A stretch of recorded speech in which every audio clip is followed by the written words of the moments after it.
Sa palatingan, hang-hang, hang-hang,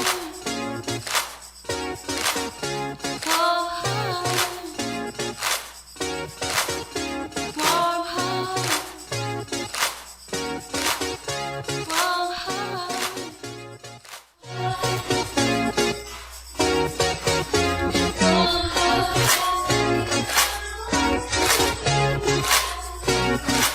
Okay, magandang araw po sa ating mga tagapakinig dito po sa Himpilang Radyo Pilipinas World Service.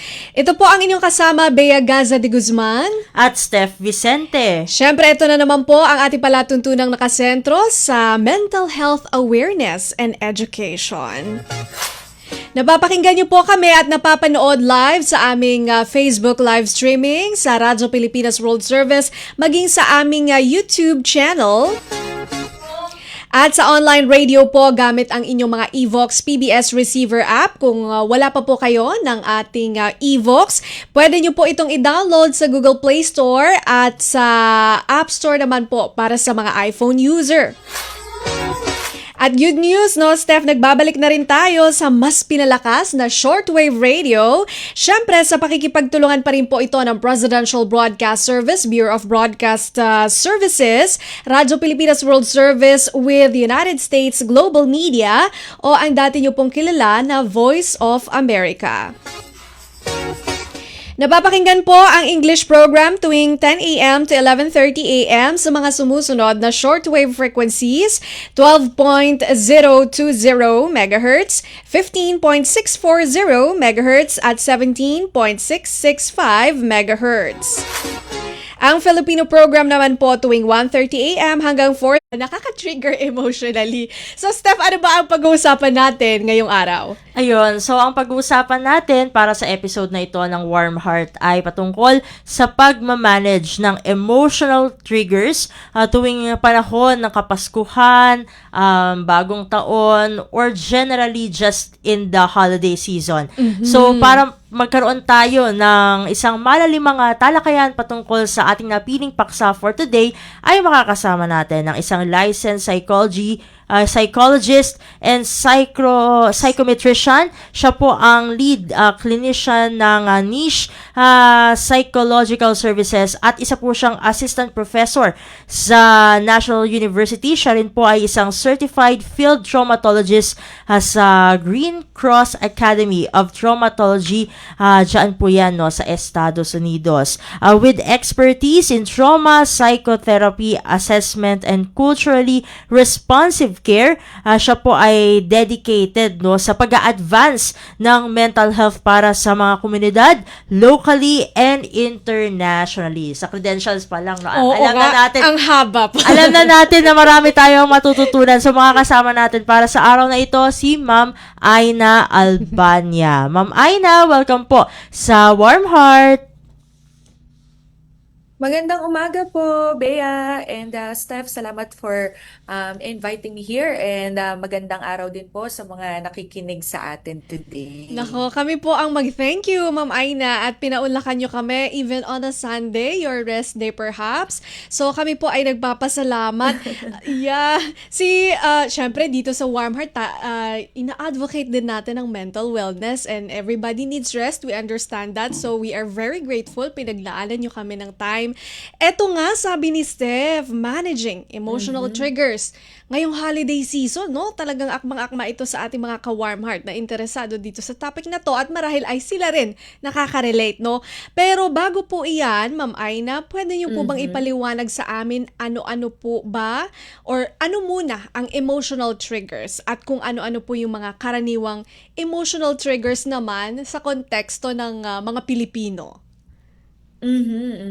Of course, tayo, sabi nga nila, no, yung Pilipinas yung isa sa pinakamahabang nagse-celebrate ng Christmas season in the world. Syempre, Opo. 'di ba, pagpasok pa lang ng September, andiyan na si Yes. Jose Marie Chan, si Mariah Carey, ganyan. So, ibig sabihin yung natin, pagpasok ng Christmas season, merong mga expectation for us to expectation for us to be thankful thankful, jolly, alam mo yun, yung parang kailangan masaya ka ngayong panahon na to. Kaya kapag meron kang hindi ka tugma na nararamdaman, ngayon, nakaka-trigger siya, nauungkat. Pag sinabi nating trigger, kumbaga parang nabubuksan yung mga bagay na hindi mo pinapansin or mga bagay na hindi mo normally makikita kung walang nangyayaring iba. So, yung emotional triggers natin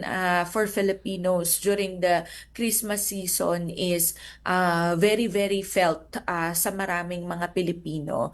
So, yung mga emosyon na yun, no, talagang iba-iba. May mga nabanggit ka na kanina, yung family pressure, yung financial stress, yung tawag dito, yung parang pakiramdam na dapat okay ako ngayon. Kasi yung comparison, sobrang taas din niya kapag Christmas season. Kasi tinitingnan natin, dapat ganito yung Christmas party namin kasi ganito yung sa kanila. Alam mo, sa social media, makikita mo kasi na parang ito yung lahat dapat masaya, lahat successful, lahat kompleto. So, ikaw, kapag hindi ganun yung sitwasyon mo, hindi ganun yung pakiramdam mo, parang kulang, parang hindi tama.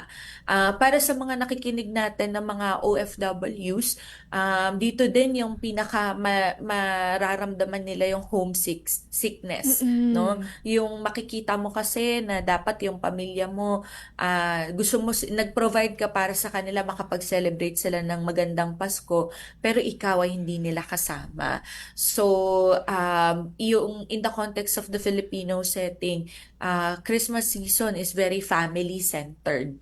Hindi lang siya spiritual or religious activity, but it is a family event, family affair siya. Kaya kapag wala ka doon sa bansa, parang pakiramdam mo ay hindi kompleto o hindi tama. Kaya meron dun din pumapasok yung guilt. Kasi kung sana meron lang kaming pera, sana iba yung sitwasyon namin, sana nandun ako. So, yan yung mga iba't ibang posibleng emotional trigger na ma-experience ng ating mga kapwa Pinoy this season. Okay. Steph? Miss Aina, nabanggit nyo kanina yung social media, di ba po? Yung social media kasi alam naman natin na it's supposed, yung function niya is to connect people kahit nasa malayo. Pero bakit po kaya sa case na ito ay parang mas nakakapagdulot pa ng kalungkutan ang pagbisita sa ating social media platforms imbes na magpagaan sa kalooban, especially ng ating mga OFWs? Well, because yung social media, no, hindi naman, ang pinoproject natin na image dyan is of course kung ano yung maganda, ano yung ka-celebrate, ano yung tawag dito, ano yung parang ipinagmamalaki natin. Hindi naman madalas natin pinopost yung katotohanan, no? And yung katotohanan is hindi laging masaya, hindi laging maganda. So that's why kapag nandun ka sa social media, you feel like everybody else's lives are perfect. Okay. Parang lahat okay sila, no? Lahat maganda yung sinasabi nila. Ako lang yata yung nakakaramdam ng ganito. So with that comparison, because everybody is posting what only is good and not the whole reality, it becomes isolating. Kasi kapag hinanap mo yung totoo na nararamdaman mo, hindi ka naman makakahanap ng makaka-relate ka eh. Kasi even yung mga nagpo-post ng pinagdadaanan nila, in the end, parang inspirational pa rin, di ba? Parang minsan mahirap na magstay true doon sa nararamdaman mo when you feel so isolated. So, tama, the social media is a tool, pero it has its pros and cons, lalo na this season. Oo nga. And even if maging vulnerable ka, sometimes medyo mahirap maging vulnerable sa social media kapag sinabi mo yung totoo. Kasi meron tayong mga nagko-comment, no? And, Yes. At minsan doon sa comment nakikita mo na parang masaya pa sila na yung tao ay naghihirap or malungkot, 'di ba? So, ang hirap din pong sabi ng totoong nararamdaman, lalo na kung ito ay Yes. napapansin mong ikinatutuwa pa ng ibang tao na nasa ganoong sitwasyon ka. So, yun ang hirap talaga sa social media. And also, maalala ko lang kasi, no, Steph, nitong nakaraan, meron tayong usapin ng 500 pesos na pwede na sa Noche Buena. Oo. Di ba? So, kung makakakita ka sa social media ng pabonggahan ng salo-salo, Yeah. at may mga ganoong circumstance kung saan ang mga tao ay hindi kaya na makipagpabonggahan sa salo-salo ng iba, no? Siguro maiko-considera din natin 'yon na emotional trigger. Ano po, Miss Aina? Yes, of course, definitely. Kasi yung financial stress talaga, sobrang ano niya sobrang totoong pressure din talaga siya. Kasi of course, you want to give, you want to be generous, you want to celebrate, pero yung financial burden din ay isang bagay na hindi mo din pwedeng i-set aside. Kaya nakakadagdag siya doon sa pressure. Kasi kapag wala kang budget, di ka makakapag-exchange gift, di ka makakapaghanda, di ka makakapagbakasyon kahit na mahaba yung break. So, Yes. ano siya talaga, totoong factor din siya. Naalala ko lang din yung mga kababayan natin na nakakaranas ngayon ng emergency, no? Nakita ko meron pong naging sunog kagabi sa Mandaluyong Hills kung saan nasira po yung mga bahay ng mga tao. So, merong hindi talaga magiging joyful dahil sila po ay nawalan ng bahay. And also yung mga biktima po natin ng lindol at bagyo nitong mga nakaraang buwan. Pero ito po ang pinakamahalagang tanong, Ma'am Aina, sa kabila po ng mga emotional triggers, siguro ang maitutulong ng ninyo at natin, yung insights po ninyo at dito po sa Warm Heart bilang isang platform ay matulungan na maghanda sa mga trigger na ito. So, paano po tayo naghahanda sa mga trigger? Una, acknowledging what we feel is very, very important, no? Ngayon, maganda nga na pinag-uusapan natin siya kasi kumbaga, naiintindihan ng mga tao, ng mga nakikinig na, hindi lang pala ako nag-iisa. Normal pala at nangyayari pala talaga yon na ngayong Pasko, pwede ka talagang ma-trigger pala. So, normal lang ang triggers, hindi siya kaaway, hindi siya dapat labanan in a way na kumbaga, hindi natin dapat i-expect na dapat hindi ako natitrigger or hindi ibig sabihin na natitrigger tayo ay mahina tayo or hindi tayo thankful sa nangyari sa atin. So, yung acceptance muna or yung recognition na ito ay okay lang is very important. And then, dito, during the time of Christmas season, no, dahil nga ito yung pinaka nakaka-trigger na season natin at alam na natin na ganun yung pwedeng mangyari sa atin, we create intentional connections as well.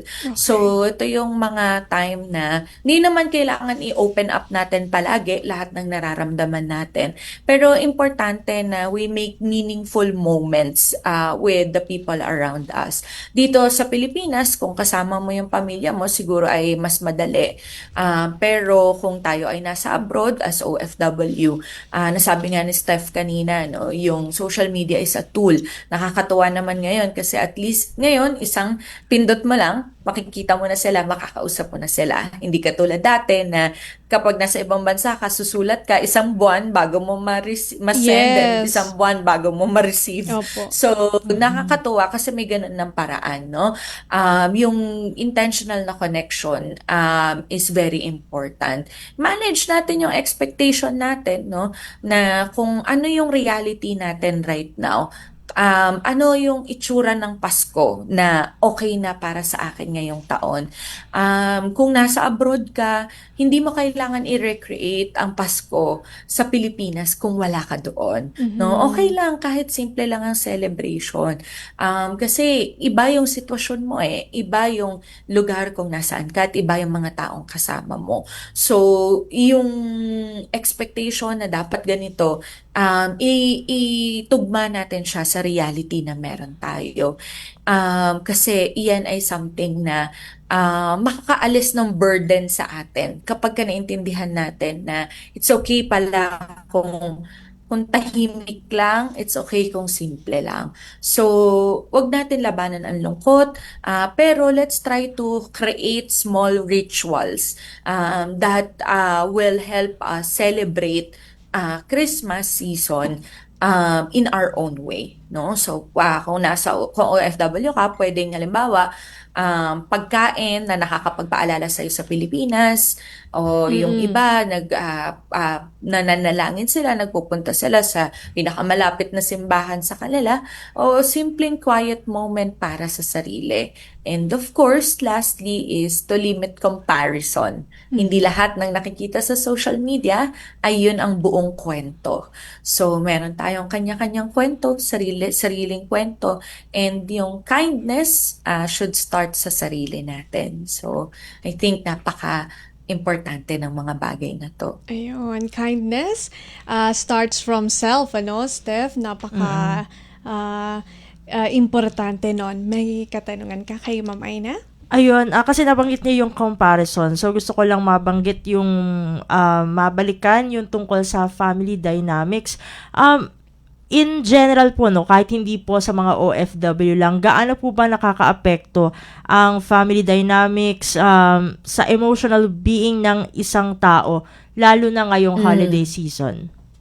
Oh, of course, sobrang laki talaga ng natin, no, ng effect ng family dynamics to a person kasi yan yung ating primary society, no. Ang nature nating mga tao is we are social beings. Ibig sabihin, hindi natin kayang mabuhay ng walang connection sa ibang tao.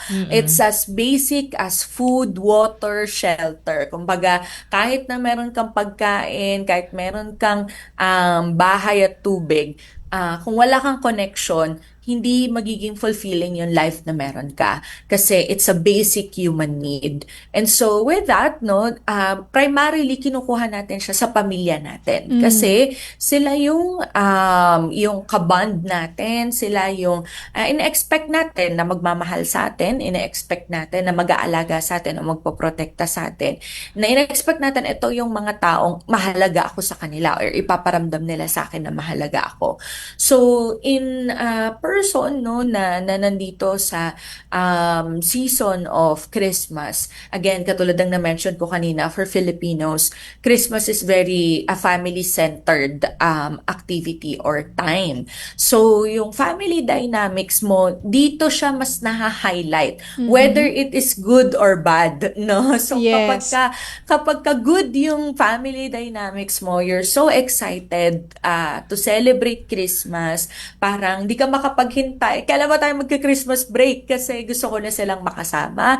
Ito din yung factor kasi sa Christmas season, no? Para siyang summary ng buong taon mo, 'di ba? So para bang kung pangit ang buong taon mo, may Christmas season para gumanda yan, at kung maganda ang buong taon mo, yung Christmas season is for you to be thankful for the whole year. And so, yung parang burden na parang ito yung climax of the year, ganyan.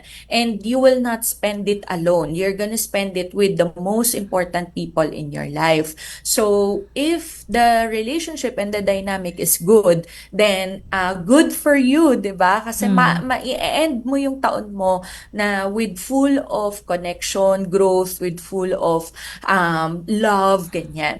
So, sobrang laki ng effect niya. And the same is true kapag ka hindi maganda yung family dynamics, no? Kapag ka merong pressure to perform, ito madalas iniiwasan natin. Kapag hindi maganda yung family dynamics, iniiwasan natin yung magkaroon ng time with our family, di ba? Kaya lang kapag Christmas season, wala kang choice kasi wala Yes. kayong trabaho, tapos may outing kayo, tapos meron kayong ilang araw kayong magkakasama, tapos ito na yung mga tanong ng tungkol sa buhay. So Ay, parang oo, totoo yan. di ba? So parang yung mga iniiwasan mo ng buong taon, you're forced to face it this season kasi magkakasama kayo by default. And so that also is very triggering pagdating sa negative. So diyan lumalabas yung nagkakaroon talaga ng high rates of depression and anxiety during the Christmas season.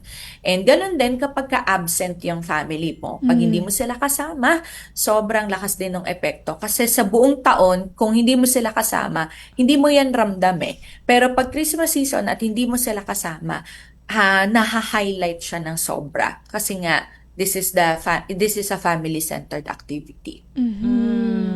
Ayun, may pahabol po pala ako kasi nabanggit nyo yung anxiety po, no?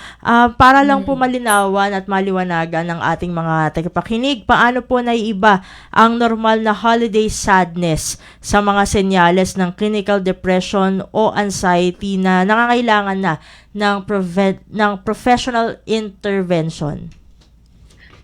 Mahirap siyang ma-determine ng on our own. So, ako, yung mga general na principles na maisasuggest ko kung paano mo malalaman kailan ka magpapacheck, no? So, una is, katulad siya ng physical na sakit. Paano mo malalaman pag physical na sakit kung magpapacheck up ka na? Una, kapag ka hindi normal yung intensity niya, 'di ba? So parang parang yung iba, lahat naman ng tao na pressure during holiday season, lahat naman ng tao may lungkot na nararamdaman.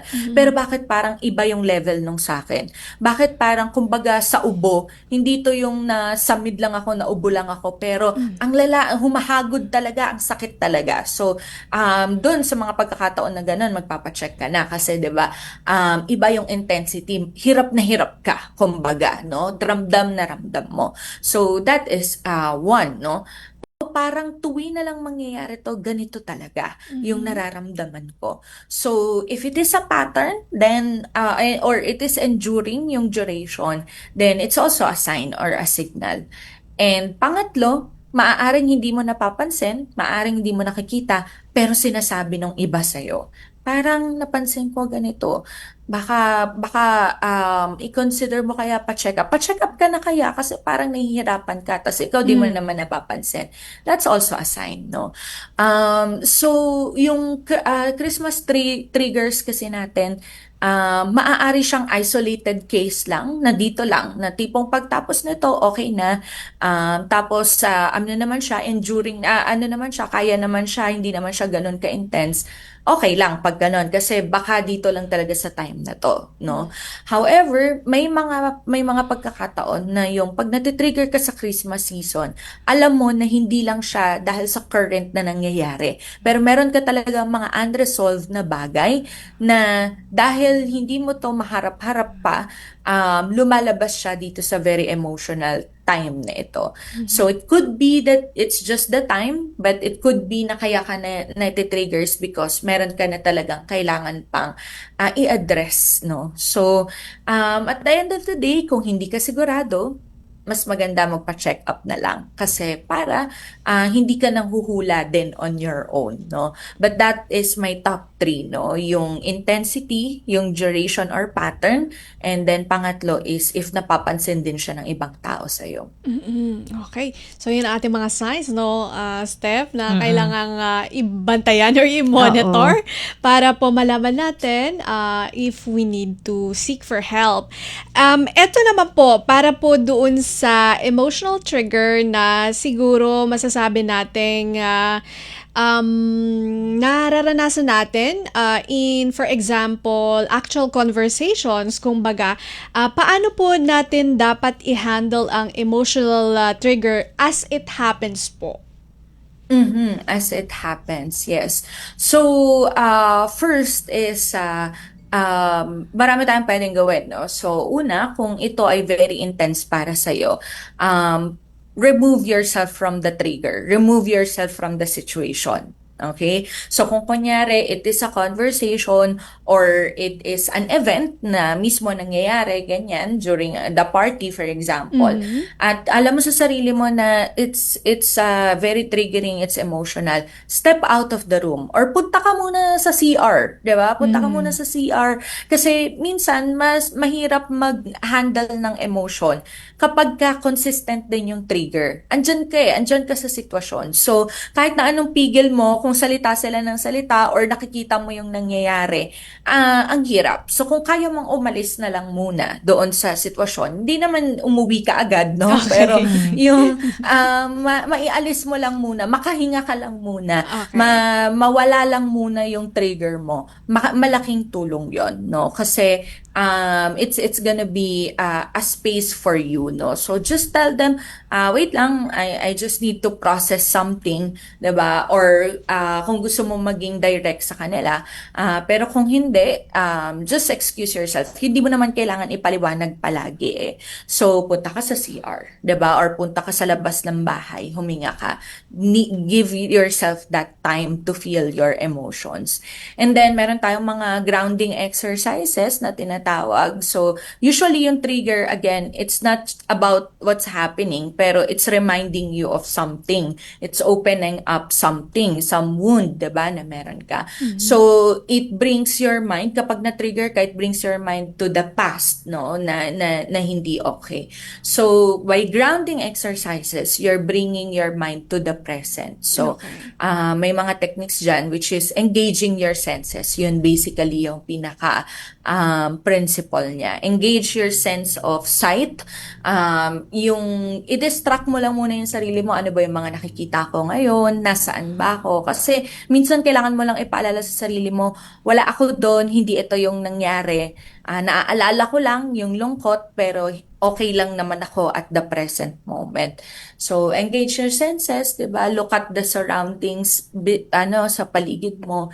Engage your hearing, 'di ba? Kung kailangan mo muna ng katahimikan, bigay mo muna 'yun sa tenga mo. Kung kailangan mo ng comforting music, pakinggan mo muna siya. Kung meron kang comfort music, pwede din 'yon. Or minsan the sound of nature, 'di ba? Yung may naririnig ka lang na hangin or mga ibon, ganyan. Wash your hands, engage your sense of touch. Yun yung isa sa mga pinakamadaling mag-reset sa atin. Kaya yung iba, pagka nagre-reset sila, pupunta ka sa CR kasi bukod sa inaalis mo yung sarili mo dun sa place of trigger, pwede kang maghilamos, pwede kang maghugas ng kamay, and immediately, parang nakakalma kasi yung katawan natin agad. Ayan. Breathing exercises is also mga techniques na pwede natin gawin. So, merong iba't ibang bilang sa breathing exercises. Pero ang principle is, kailangan mas mahaba yung exhale mo kaysa sa inhale mo. So, para ma-relax yung body natin. And if it will also help you, you can also engage in a conversation. So, pwede mong i-open up kung sa tingin mo makakatulong sa'yo. Kasi hindi naman lahat ng pag-open up ay nakakatulong, no? So, minsan may magsasabi, pag na-trigger ako sa kamag-anak ko na nagtatanong kailan ba ako mag-aasawa, o bakit yan yung trabaho mo, hindi naman yan yung course mo. Pag may nagtatanong sa akin ng gano'n, kailangan ba kausapin ko siya, paliwanag ko, sabihin ko yung nararamdaman ko para maintindihan niya ako. You know, sometimes pwede, pero sometimes wag na lang.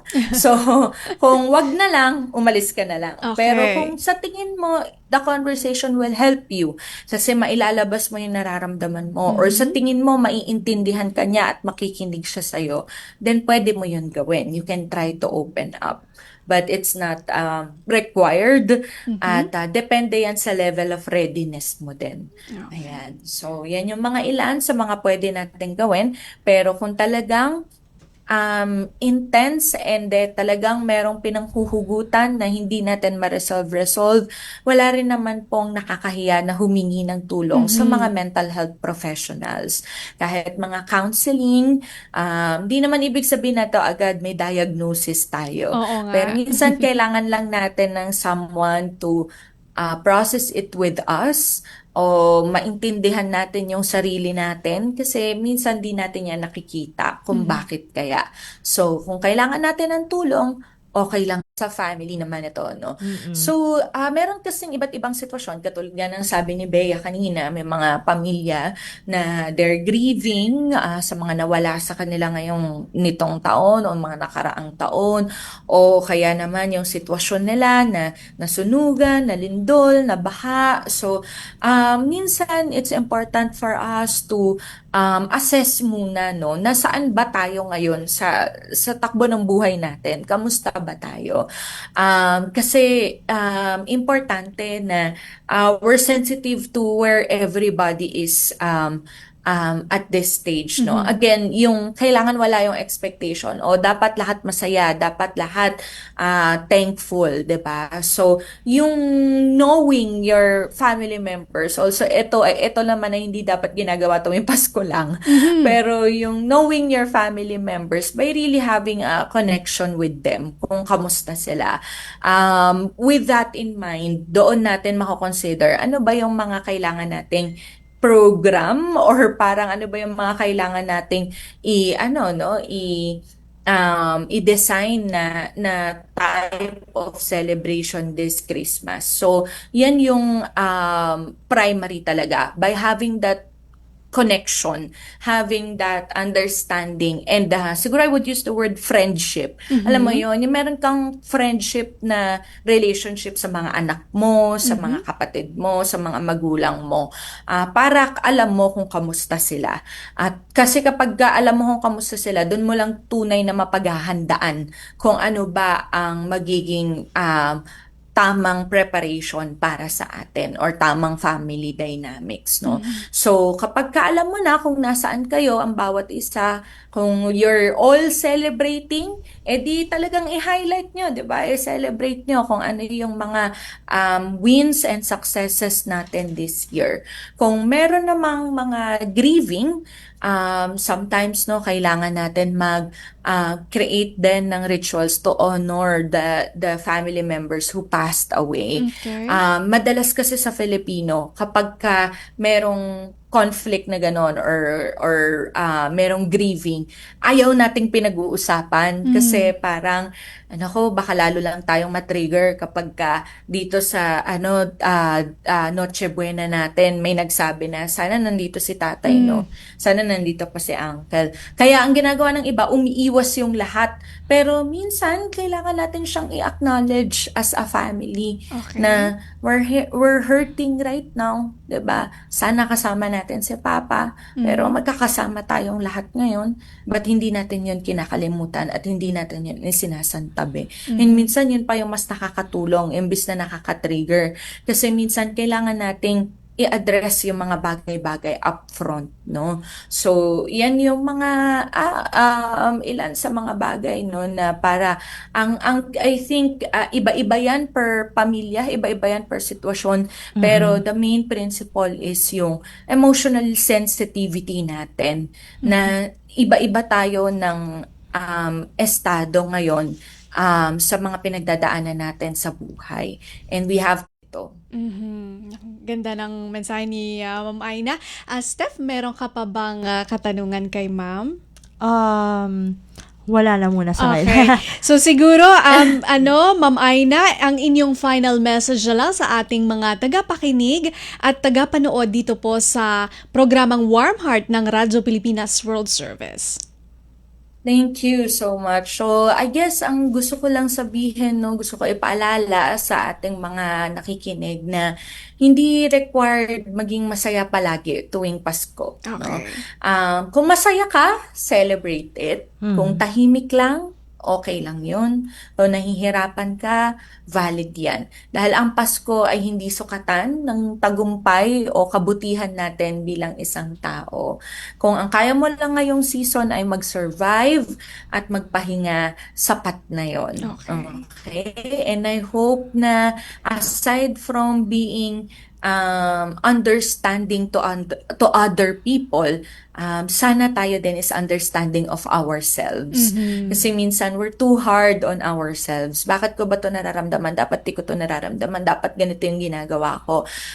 Minsan madaling intindihin ng iba, pero yung sarili natin minsan nakakalimutan natin bigyan ng kindness, no? So, yun talaga ay napaka-importante. Hindi nasusukat din ang pagmamahal kung nasaan ka tuwing Pasko Okay. or kung sino ang mga kasama mo ngayong Pasko. Kahit na umiiyak ka, kahit pagod ka, o kahit tahimik lang ang Pasko mo, sapat na yon. So, di ka nag-iisa, tigit sa lahat, karapat-dapat alagaan ang sarili, i-celebrate ang sarili ngayong Pasko. So, Merry Christmas po sa inyong lahat. Ayan. Maraming salamat, Ma'am po. Aina. At Merry Christmas po, no? Kailangan tayo ay mapag-unawa sa ibang tao. Sabi ni Ma'am Aina, if I can borrow your words, emotional sensitivity, hindi lamang po sa ibang tao, most especially sa sarili mo, no? Importante po yun. At saka, how kind you are sa sarili mo, magre-reflect yun sa ibang tao din, ano? So, maraming salamat po, Ma'am Aina, sa inyong oras. Nawaya, hindi po ito ang una at huli nating pag-uusap dito po sa Warm Heart. I hope that you also have happy holidays po. Maraming salamat ulit at mabuhay po kayo.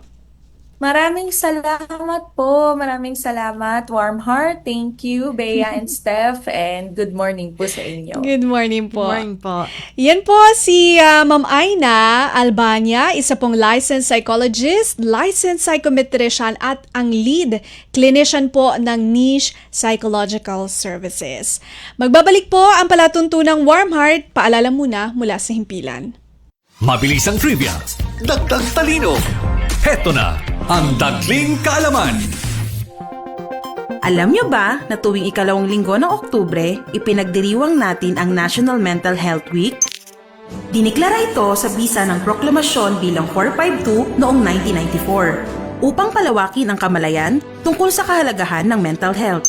Mahalaga ito dahil, tulad ng ating pisikal na kalusugan, kailangan ding alagaan ang ating isip at damdamin. Kaya ngayong Oktubre, maglaan ng oras para kumustahin ang sarili at ang mga mahal sa buhay. Tandaan, ang malusog na pag-iisip ay pundasyon ng mas masayang buhay.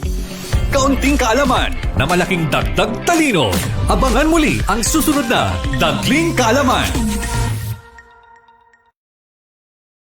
Iwanag mo sa tao na hindi totoo yan.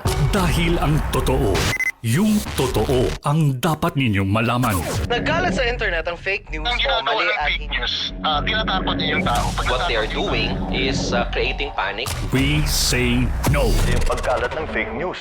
And some of it's dangerous.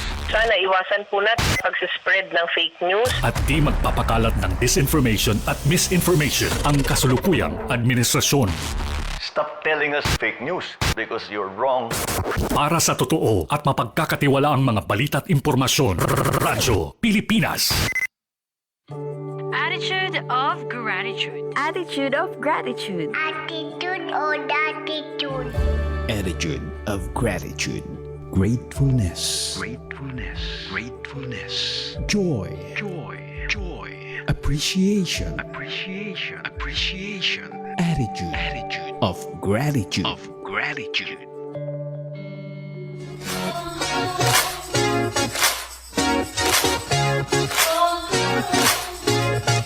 Nagbabalik po ang palatuntunang Warm Heart. Kami pa rin po ang inyong kasama sa programa, Bea Gaza de Guzman. At Steph Vicente. At syempre, narito na naman po ating segmentong Attitude of Gratitude. So, Steph, i-remind mo tayong dalawa at ang ating mga ka-warm heart kung ano po yung mga tanong sa ating sarili na nakakapag-facilitate ng isang grateful heart. Ayun. So, ang una na dyan ay what happened today that was good. Pangalawa, which people in my life am I grateful for? Pangatlo, what am I taking for granted that I can be thankful for? Pang-apat, what did I accomplish today? Pang-lima, what is the last book I read or movie, show, or social media clip I saw that I really appreciated and why? Kasunod na po dyan, yung what am I most looking forward to this week, month, and year, and why? Pang-pito po, what is the kindest thing someone has said or done lately? At pang-walo, what can I celebrate today? Siguro, this time ako naman, no? Yes, last go time, ahead. naalala ko tuloy last time yung pag-iyak ko dito. Pero hindi ako iyak for today's video. Kasi, Yes, happy si Steph. Oo, kasi it's a celebration of life yung aking i-share ngayon. Kasi magbe-birthday na actually sa December 16 ang aking Ninong RV Valderrama. Hello, Ninong! Yan. Ayan. Pero magsa-celebrate kami mamaya. Yes. Ayan. Oo. Gusto ko siyang pasalamatan kasi actually malaki ang naitulong niya sa growth. Paglaki mo. Oo, sa growth ko as a person. Oo. Tumutulong siya. Hindi lang actually financially Kasi 'di ba, syempre alam naman natin mga ninong, tinuturing natin na pangalawang magulang. Yes, true. 'Di ba? Hindi lang financially kundi I guess malaki yung natulong niya talaga sa akin sa pamagitan ng mga advice, mga pieces of advice. At marami kaming napagkakasunduan kasi hindi naman din siya, although magkalayo yung edad namin, no? Pero parang kasi nag-a-align yung mga namin yung mga hobbies namin as magninong. And sa kanila kasi ako lumaki. Okay. Oo. Yung mama niya, mama ko na din. True, mama ko na rin. Kahit wala ko siya. Totoo yan. Kaya minsan, pag sinasabi ni Steph na mama tsaka mami, alam ko na yon pag nag-uusap kami, yung pagkakaiba. Oo, may pagkakaiba ko. Pag iba yung mami ko, yun yung talagang nanay ko. Pero yung mama na tinatawag ko, yung lola ko sa Marikina. Ayan, hello din kay Mama Fanny. Ayan, nag-shout out na. Yes. No? Anyways, kasi nung time na yun, hindi ko na lang masyado detalye, pero kasi nagkaroon kami ng family problems and yung parents ko ay hindi rin magkasundo that time. Sila yung tinuring ko na masabi kong second family ko. No? At sa kanila din ako nakatira nung time na, nung fresh grad pa lang ako at aking ginagawa yung aking first job, no? Hindi pa ito yon, hindi pa itong PBS na, yung dati ko pang trabaho yon. So, hindi nararamdam, yung pakiramdam ko doon, hindi ako naiiba sa kanila Hindi ako iba sa kanila kasi sabi nga ni Mama, ayan, lagi niya sinasabi na anak na niya ako. Although technically apo niya ako sa pamangkin. So syempre nakakatuwa din na malaman, 'di ba? Kahit naman sino na maraming nagmamahal sa'yo, no? Na maraming pwedeng tumulong sa'yo, marami kang pwedeng lapitan kapag ka ikaw ay nagkakaproblema. Kaya na-appreciate ko sila kasi kapag ka talagang, yung mga times na emotional ako ay nandyan sila para sa akin at nabibigyan nila ako ng mga pieces of advice no na kailangan ko as a person, lalo na nasa adulting stage ako. So yun, ayan, happy birthday ulit kay Ninong. Advance happy birthday. Ayan, happy birthday po. Maraming salamat, Steph, sa pag-share ng iyong attitude of gratitude na sharing. Ako naman, actually, kaparehas ni Steph, celebration of life, yung kanya happy, no? Yung sa akin medyo mellow ng konti kasi yung tita ko, kapatid ng mama ko, passed away. So, gusto ko lang pong ipagpasalamat ang mga buhay ng, kagaya ni Steph, yung mga buhay ng mga taong malalapit sa atin. Siguro, yung pinaka-lesson doon is, actually, it's a very cliche lesson, pero sometimes hindi natin siya ma-imbibe unless it happens to us, no? Hindi natin, kumbaga, hindi legit yung pain until ikaw ang mismo makaramdam. So, recently kasi napapaisip ako dahil yung isa sa kapatid ni tita, yung kapatid din ng mama ko, siya yung nagsa-step up to alagaan yung mga naiwan ni tita na mga kids. At natutuwa ako doon kasi sabi ko, binibiro ko nga siya na talagang feel mo na ikaw ang parent, sabi ko sa kanya. Sabi niya, hindi naman sa ganon, pero nakikita niya daw kasi na yung mga kids may potential. Kaya, although kapag titignan mo yung isa kong tita, hindi naman siya ganoon ka-motherly, pero siya talaga yung nagsa-step up para magsilbing parent doon sa dalawang kids. Dahil yung asawa ng tita ko na namatay is nagka-stroke din siya. So, wala siyang, kumbaga, physical capacity para talagang ibigay yung support na need ng mga pinsan ko. And yung two older na cousins ko, nagsistart pa lang ang kanilang buhay, ini-establish ang kanilang career. So, at yung mga family ko na yun nasa Batanes. And then, itong mga cousins ko, yung binibuild up nilang career ay, yan, OFW ang isa. So, malayo sila at nandito naman sa Manila yung isa. So, yung support na kailangan nila, kailangan magtulong-tulong yung family. Kaya natutuwa din ako na nabanggit mo kanina, Steph, yung family dynamics and family support dahil kailangan natin yon. At totoo po na ang nagde-define po sa ating experiences during the holiday season is perhaps either a good or negative family dynamics, no? So, sa mga pagkakataon kung saan na-highlight po yung pagtutulungan at suporta, ipagpasalamat po natin yun. So, yun naman ang aking attitude of gratitude. Ayan. So, sige, meron po tayong mga public service announcement for our mental health events, no? And trainings and conferences. So, abangan nyo po yan sa pagbabalik po ng ating palatuntunang Warm Heart. Narito muna ang ilang mga paalala. Time to celebrate kulturang Pinoy. Tradisyon, musika, sining, literatura at iba pa. Anything and everything fun and Filipino. Ito ang Pinoy Kultura. Naaalala niyo pa ba ang mga katagang ito?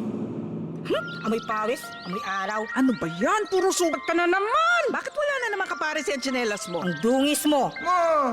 Tama na! Ayos lang, di ba? Masaya naman tayo naglalaro sa kalye ng sipa, patintero, agawang base, habulan, jolen. Ang saya balikan ng ating kabataan. Kain, tulog, laro, laro, at laro. O ano? Game na? Pagkabilang kong 3, nakatago na kayo! Yan ang Pinoy Kultura because our culture is cool. Warm Heart. Warm Heart. Warm Heart. Palawakin ang kaalaman sa mental health. Alamin ang ilang mga self-help tips at makinig sa mga kwento ng paghilom. Dito yan sa Warm Heart. Warm Heart.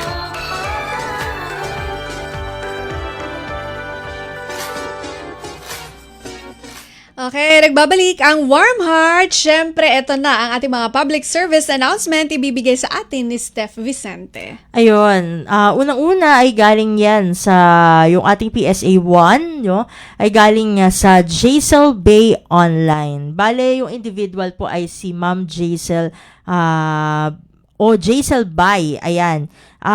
Na ano po siya, no? Isa po siyang professional counselor and internal family systems practitioner.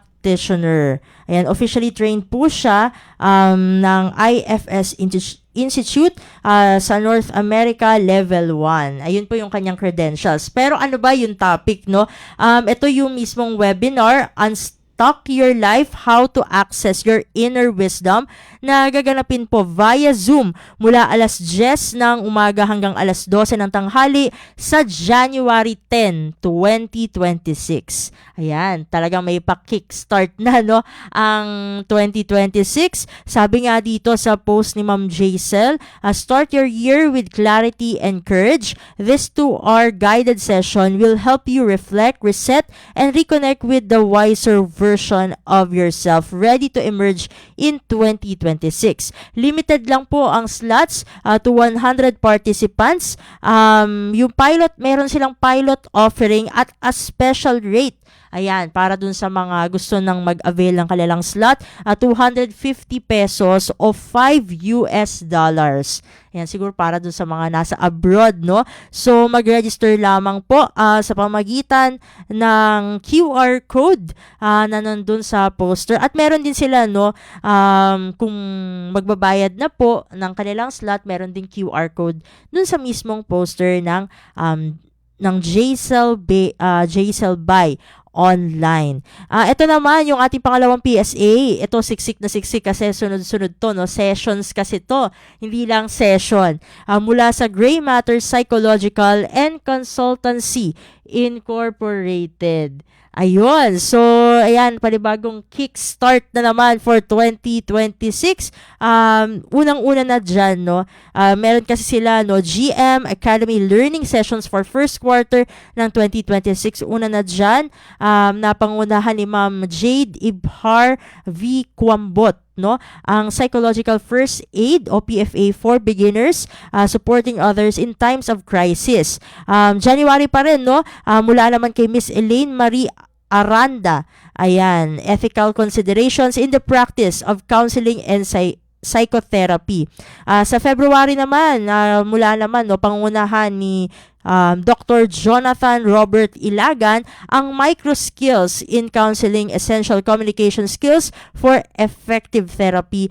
At February pa rin, no, galing ito naman, no, mula naman ulit kay Ma'am Elaine Marie Aranda, dialectal behavior therapy in managing personality disorders. February pa rin po yan. At hindi dyan nagtatapos yung sa Gray Matters kasi meron sila January 10 din, katulad ng naunang PSA natin.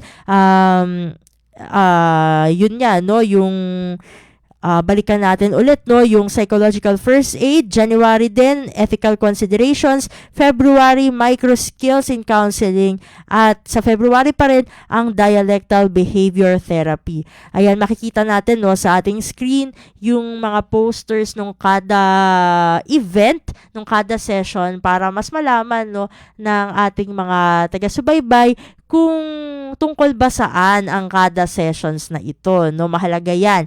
At sa panghuli nating PSA ay mula naman sa Mandala Narratives. Sabi nga nila, prioritize your mental health today with Mandala Narratives. Isa po sila, no, na web-based mental health platform na kung saan ginagawa nila, no, yung mga counseling na accessible, convenient, and personalized. Ang goal nila dito ay syempre ay maging safe yung pakiramdam, no, ng mga lalapit sa kanila, ma-feel safe, supported, and understood na kumbaga habang nare-receive nila yung care na kanila nga kailangan. At bilang syempre siguro, no, bilang serbisyo na din, no, sa mga nangangailangan pagdating sa kanilang mental health, ay merong 50% off every initial online counseling session dyan sa Mandala Narratives. Gamitin lamang ang promo code na Mandala50, valid until December 30, 2025. Ayan, Disyembre na ngayon. Bilisan nyo na. Ayan.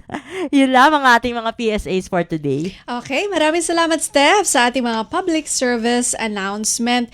Okay, wala na tayong oras kaya magpapasalamat muna tayo sa ating mga nakasama sa produksyon. Syempre, kay Sir Leo Magpayo at kay Justin andyan na pala si Ma'am Susan sa ating Master Control at si Justin Osias sa ating Warcast. Maraming salamat din sa ating naging panauhin, Miss Aina Albania, at syempre sa ating mga ka-warm heart, ating mga tagapanood at tagapakinig. Muli ito po si Bea Gaza de Guzman. At ako naman si Steph Vicente at ito ang Warm Heart.